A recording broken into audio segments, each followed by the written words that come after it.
I was 9 the year my mother went back to work, and for the first time in my life, I came home to an empty house. We'd not long moved into it, a tall, old house at the end of a road, the kind with too many rooms for 2 people, and a staircase that turned in the dark halfway up. My mother worked until 6. I got home from school a little after 3. Which left 3 hours every afternoon in which the house and I were alone together. I have spent the 30 years since trying to decide whether we ever really were. The rule was simple, and it was mine. Come in, lock the door, stay downstairs, do your homework at the kitchen table, and wait for Mum. Don't answer the door. Don't touch the stove. Ordinary rules. The rules any careful mother gives a latchkey child. She never gave me a rule about upstairs, because it never occurred to her that I would need one. It never occurred to me either those first few days. I'd let myself in, and the house would be quiet and still and full of that particular gold afternoon light that comes through old windows.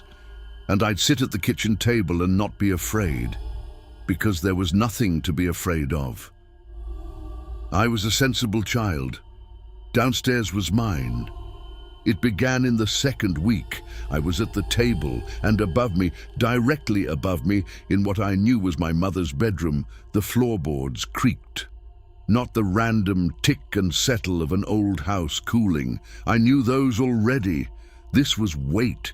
This was the long, deliberate creak of a board taking a step, and then the one beside it. And then a pause, the way a person pauses when they've come into a room and are deciding where to go. I sat very still and listened to someone cross my mother's bedroom, unhurried, and stop. I did what any child does. I called up the stairs, "Mum?" in a voice that came out smaller than I meant it to. Nothing answered. I told myself she'd come home early and hadn't heard me, and I made myself climb 3 steps. And from the 3rd step I could see that the landing was empty, and every bedroom door stood open onto empty rooms full of that same gold light, and there was no one up there at all. And while I stood on the 3rd step looking at nothing, the board in my mother's room creaked again once, as though whoever stood in it had shifted their weight to look back at me. I did not go up. I went back down, and I sat at the table, and at 6 o'clock my mother's key turned in the lock, and she found me exactly where I was supposed to be. And I didn't tell her, because what was there to tell? A creak, a house settling. She'd have said the word settling, and she'd have been so reasonable about it that I'd have believed her. And I wanted to believe her, so I didn't give her the chance to try. But it was every day. That was the thing I couldn't explain away. Then or now. Every afternoon, a little after 3, once I was settled at the table below, someone upstairs began to move. And it was never frightening in the way you'd think. It was worse, because it was so ordinary. Footsteps across the bedroom, the soft rumble of the wardrobe door, the particular groan the bed made when someone sat down on the edge of it. The sounds of a person coming home and making themselves comfortable in the room above me. Every single afternoon in a house where I was the only living soul. I learned the shape of it the way you learn the shape of a routine you're not part of. It started at 3, it moved about for a while. The wardrobe, the bed, a slow pacing, and then near 6, it stopped. Always. It stopped. I worked out over weeks of listening, a few minutes before my mother came home, before I heard her step, before her key, before anything I could have heard. It knew, and it went still, so that by the time she came through the door, the house was only a house, and her son was only a boy at a kitchen table. Whatever was upstairs did not want her to know it was there. It only came out for me. I stopped going up entirely. I stopped going up even to my own room. I brought what I needed downstairs each morning, so I'd have no reason to climb those stairs after 3. I had the idea, a child's idea, but I've never fully shaken it. That as long as I stayed down and made no noise and gave it no reason to notice me, it would keep to its room, and we could share the house, the two of us, the way you might share a house with a lodger you never see. And for most of that year, that was the arrangement. It stayed up, I stayed down. The gold light crept across the floor, and I did my homework, and I waited for the sound of the wardrobe to stop. The afternoon it changed. I'd let my guard down. It was near Christmas, and I was thinking of other things, and I wasn't listening the way I'd trained myself to listen.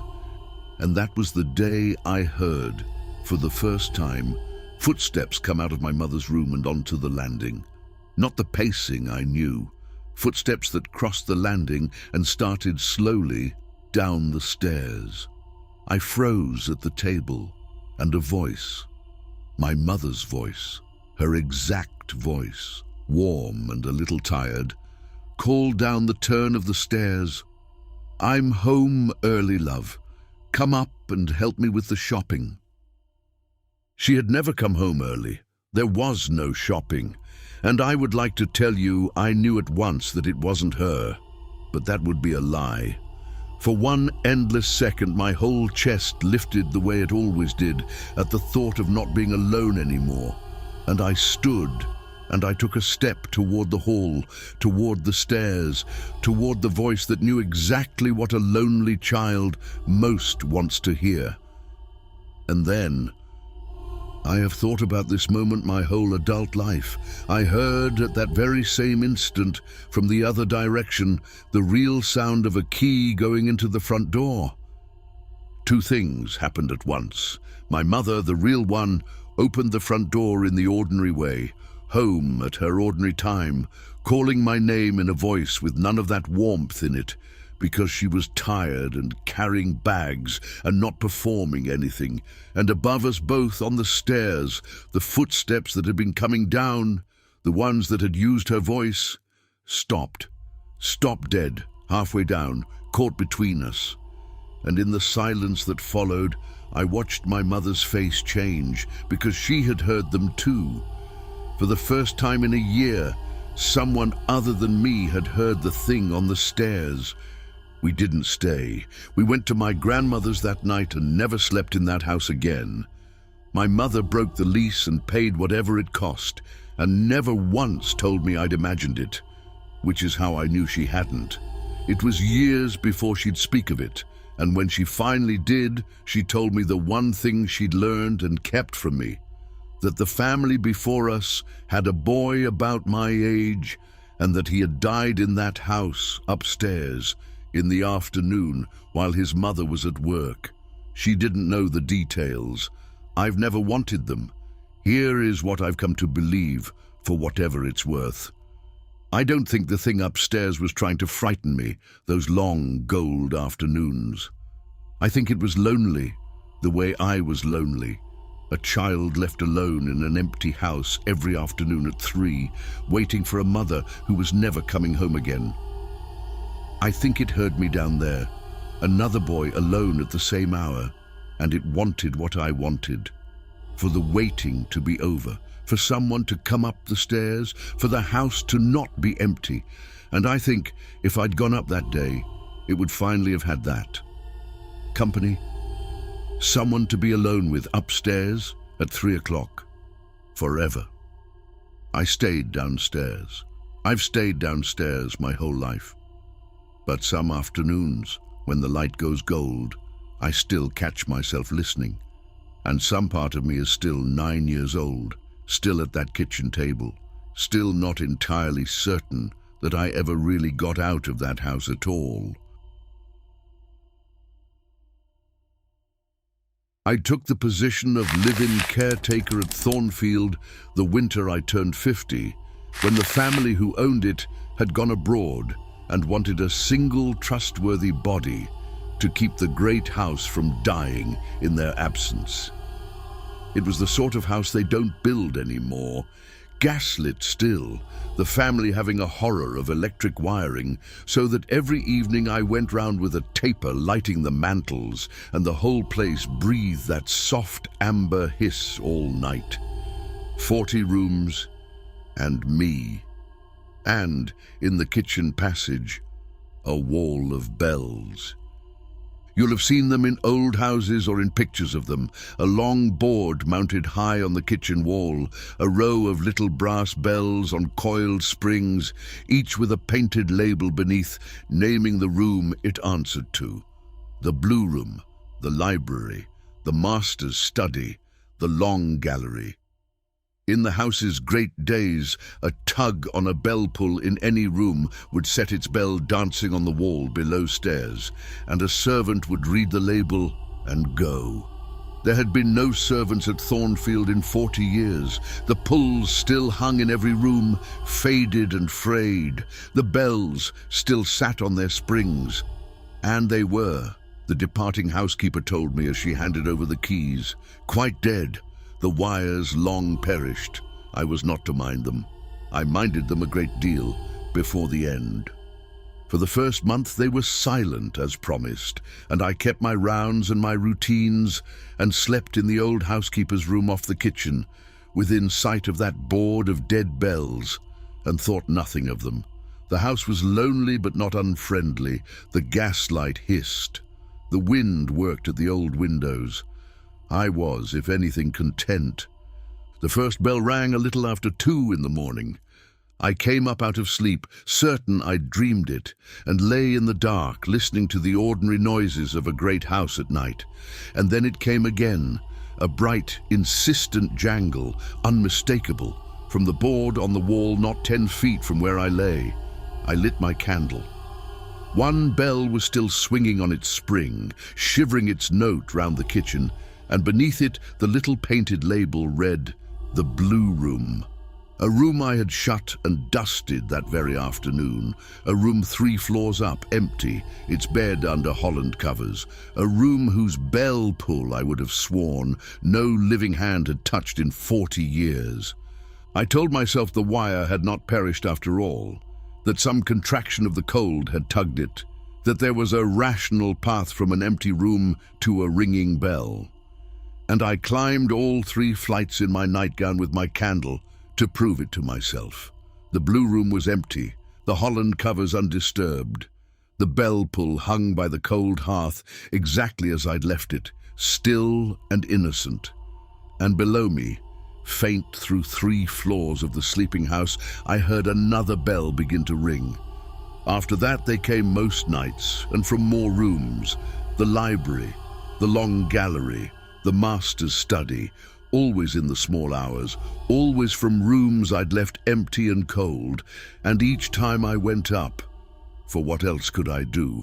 My whole reason for being in that house was to answer to it. Each time I found nothing, and heard, as I stood in the empty room, the next bell start below. It was a fortnight before I understood there was an order to them. I sat one sleepless night at the kitchen table with the household plan spread before me, and marked each bell as it rang. And when I joined the marks, the hair rose on my arms. The bells did not ring at random. They rang in sequence. The blue room, then the room beside it, then the room beyond that, then the head of the stairs. One after another, in the exact order of the rooms a person would pass through, walking slowly down from the top of the house toward the kitchen, toward me.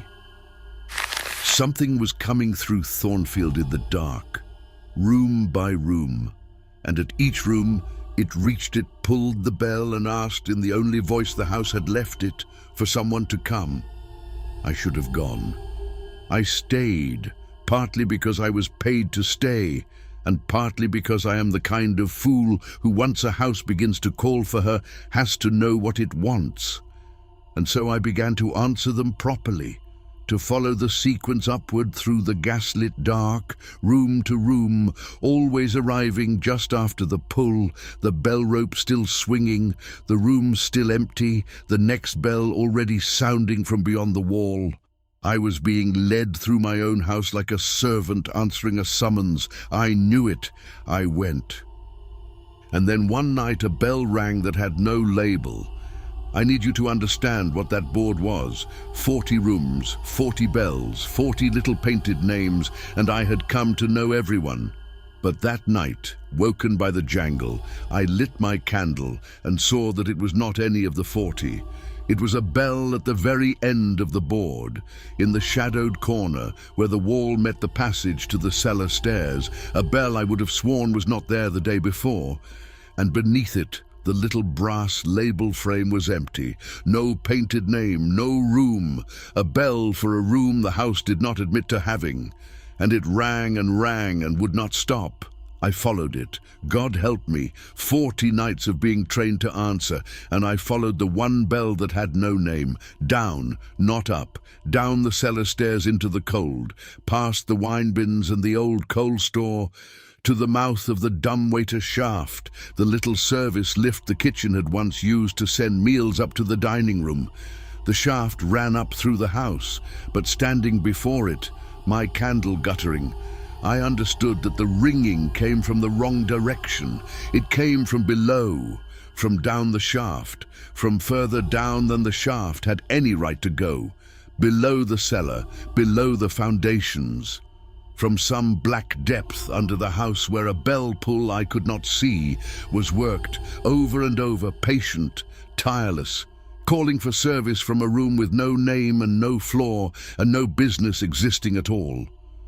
I wrote to the family that night and had a reply within the week, which for a family a continent away was itself a kind of answer. It was brief. I was not to go into the cellar again. My wages would continue, and there was a line at the end in the master's own hand that I have never been able to forget. He wrote that the house had been built with 40 rooms and 40 names on purpose, that a thing needs a name to be called, and 40 names to keep it wandering among the 40, and that the room at the bottom had been left nameless in the hope that, having nothing to answer to, it might in time forget it was there. I did not stay to test the hope. I left Thornfield before the month was out, and I have not been a caretaker since. I cannot abide a large house after dark, cannot bear to lie awake wondering whether a bell will ring. But I think of it on bad nights, the nameless bell at the end of the board and the thing at the bottom of the shaft, patient in the dark under the house, pulling and pulling at a rope no one will ever answer. For I understand now what all the ringing was. Not a summons for me to serve it, an invitation for me to come down, room by room, name by name, all the way to the bottom. It only ever wanted what the whole house wanted of me. It wanted me to answer. It wanted me to come. The listing paid $4,000 for a single week of house sitting, which is the kind of number that should make you close the tab, and instead made me apply within the hour. 1 week alone in a modern house on the edge of the woods. Water the plants, the listing said, and follow the house's instructions. That last phrase seemed like nothing. I would learn that it was the whole job. The owner met me for exactly 10 minutes, a precise, tired man who did not make small talk. He showed me the tablet mounted by the front door, the house's control panel. Everything ran through it, lights and locks and blinds and climate, and pinned to its home screen, a list. The House Rules, it was titled. Please follow them in order, he said, every night. Do not skip one. Do not change the order. Then he looked at me in a way I mistook at the time for the ordinary anxiety of a man leaving a stranger in his home, and he said, "The rules are not suggestions. The house will remind you. Please let it." And he left. The list had 9 rules. I'll give you the ones that matter. First, begin at sundown. Not before, not after. Second, leave the West Hall light on all night. The tablet won't let you turn it off, but check it anyway. Third, Lock the study by 9. The tablet will prompt you. Confirm it. 4th, after midnight, you may hear the doorbell. If the camera shows no one at the door, do not answer, and do not look at the door again until morning.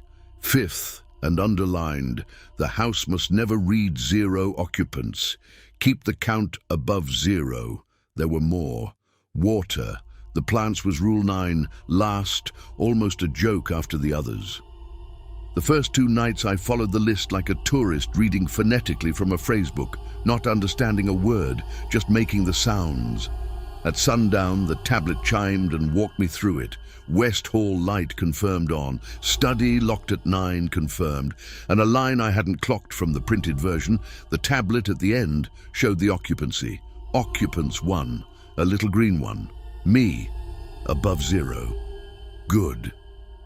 I went to bed feeling faintly ridiculous, a grown adult being tucked in by a checklist. The doorbell rule I understood on the 3rd night, a little. Just after midnight, the tablet lit and the front camera opened itself on the screen, and the doorbell rang, a calm 2-tone chime, and the camera showed the porch, the path, the dark line of the woods, and no one on it, nobody. Every instinct I had said, go and open the door, because a ringing doorbell is a person. That is what a doorbell is. But the rule said if the camera shows no one, do not answer, and do not look at the door again until morning. So I didn't. I put the tablet face down and lay in the dark, and the doorbell rang twice more, patient, evenly spaced. And then it stopped. In the morning, there were no footprints in the dew on the path. I checked. I wish I hadn't checked, because the absence of footprints told me the rule was true. I want to explain what the rules did to a week alone, because it's the part people don't expect. They made the house feel safe. That's the trap of them. As long as I followed the list, sundown, West Hall, study, doorbell, occupancy above 0, nothing happened. The house was warm and modern and quiet, the pay was extraordinary, and I began to relax, to enjoy it even, to think of the rules as the charming eccentricity of a nervous rich man, which is exactly, I think now, how they get you. You follow the rules until you forget why you're following them, and then you begin to wonder what would happen if you didn't. It was the 5th night that I broke one, and I broke it out of boredom and a little wine, which is how these things are always broken. Not the doorbell. I wasn't a fool. I never touched the doorbell rule. I broke the 5th, the occupancy one. I'd been thinking about it all day, that strange green occupants one. And I wanted to know what the house did if it read 0, and I reasoned, the way you reason at the bottom of a glass, that I could step out the back door onto the deck for a moment, watch the count and step right back in. Above 0 the whole time, really. Just testing the edge. I went out onto the deck. I watched the tablet through the glass, and I watched the green one tick down to a red 0. The house went dark, every light all at once, including the West Hall light the tablet would never let me turn off. And in the half-second before I lunged for the door, I saw the occupancy on the tablet, glowing red across the dark, and it didn't stay at 0. It ticked up again, not to 1. The house read 0 occupants for perhaps 2 seconds, and then, while I stood outside it, the count climbed. Occupants, 1. And then, as I watched, occupants, 2. I got inside. I don't fully remember how. The door was locked and then it wasn't, and I was in the dark house with the tablet in my hands reading occupants, 2 and every light dead, and the sudden total certainty that the rule had never been about keeping the count from dropping. It had been about never letting the house sit empty long enough for something else to notice the vacancy and fill it. 0 occupants was an opening. The count had climbed to 2 because I'd come back in, and I was only one of us. The tablet in my shaking hands put up a new prompt, not from the printed list. Its own words in the house's calm font, occupancy restored. Please complete the remaining rules in order. And below it, the rules I hadn't done yet that night because I'd broken the list in the middle. I had skipped the study lock. The study was open. And Rule 6, which I'd never had to think about because I'd always locked the study at 9 and never once heard anything behind its door. Rule 6, lit now on the screen, read, "If the study was not locked by 9, do not enter the West Hall. Go to the bedroom, lock it, wait for sunrise. Do not, under any circumstances, help the voice that will ask you to." I did exactly what the tablet said. I did not go into the West Hall, where the light would not come back on. I went to the bedroom and locked it, and sat with my back against the door, the tablet clutched to my chest, reading Occupants 2. And at some point in the smallest hours, a voice on the other side of the West Hall, a voice I knew, a warm, tired, precise voice, the owner's voice, exactly his, began very reasonably to ask me to come and help it turn the hall light back on. It knew my name. It said it had locked itself out. It apologized for the trouble. It was extremely polite and extremely patient. And it was still asking when the window finally went gray. At sunrise, the lights came back by themselves. The tablet read, "Occupants 1." The study door, when I made myself walk past it, was closed. I had not closed it. The house was warm and modern and quiet again, exactly as it had been, and I did the only sane thing left, which was to finish the last 2 nights following every rule in perfect order and never, ever test another one. I watered the plants. Rule 9. I earned my $4,000. The owner returned precisely on the 7th evening at sundown, and he looked at me and then at the tablet's log, scrolling the record of the week, and he stopped at the 5th night and was quiet for a while. Then he paid me in full and said only one thing as I left, the same thing I realized that the listing had really been saying all along, the same thing I'm now, in my way, saying to you. He said, "Whoever sits the house next will find the rules updated. There are 10 now. The 10th is about the deck. You wrote it.